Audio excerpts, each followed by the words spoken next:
দেখেন আমাদের রাসায়নিক মুক্ত আমাদের এইচকে জৈব সার ব্যবহার করে 88 জাতের আমরা বীজতলা তৈরি করছি আলহামদুলিল্লাহ।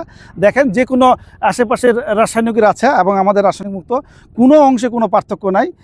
কি সুন্দর মানে চেহারা এবং গাঢ় সবুজ রঙের। আমরা হয়তো 2-1 দিনের ভিতরে এই ধান লাগাবো এবং আমরা যেই জমিতে ধান লাগাবো সেটাও সম্পূর্ণরূপে 100% রাসায়নিক মুক্ত। সেখানে আমরা ব্যবহার করি আমাদের এইচকে জৈব সার, এইচকে তরল জৈব সার, এইচকে হিউমাস এবং পোকামাকড়ের হাত থেকে রক্ষা করার জন্য এইচকে 10 পাতার রস। তো আমার সবার প্রতি আহ্বান থাকবে, আসুন আমরা সবাই মিলে নিরাপদ খাদ্য উৎপাদন করি, নিজেরা নিরাপদ খাদ্য খাই এবং পাড়া প্রতিবেশীকে উৎসাহিত করি এবং কৃষক ভাইদেরকে আপনারা উৎসাহ প্রদান করেন। সবাই যেন অন্তত নিজের পারিবারিক চাহিদা পূরণটা আমরা রাসায়নিক মুক্ত করতে পারি। রাসায়নিক মুক্ত যদি আমরা উৎপাদন করতে পারি এবং নিজেরা যদি রাসায়নিক মুক্ত ফল ফসল খাই, তাহলে আমাদের অনেক প্রকার বড় রোগ থেকে আমরা হয়তো আল্লাহর অশেষ রহমতে সুস্থ থাকতে পারবো। রোগ থেকে দূরে আল্লাহ হয়তো রাখবেন।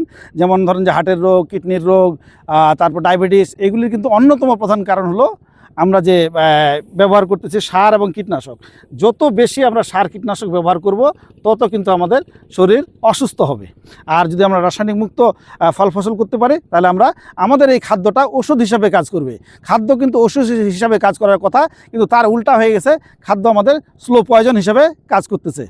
তা আসুন সবাই মিলে রাসায়নিক মুক্ত ফল ফসল উৎপাদন করে নিজেরা সুস্থ থাকি এবং পরিবেশকে রক্ষা করি। আমাদের সাথে থাকার জন্য আপনাদেরকে ধন্যবাদ। আসসালামু আলাইকুম ওয়া রাহমাতুল্লাহ।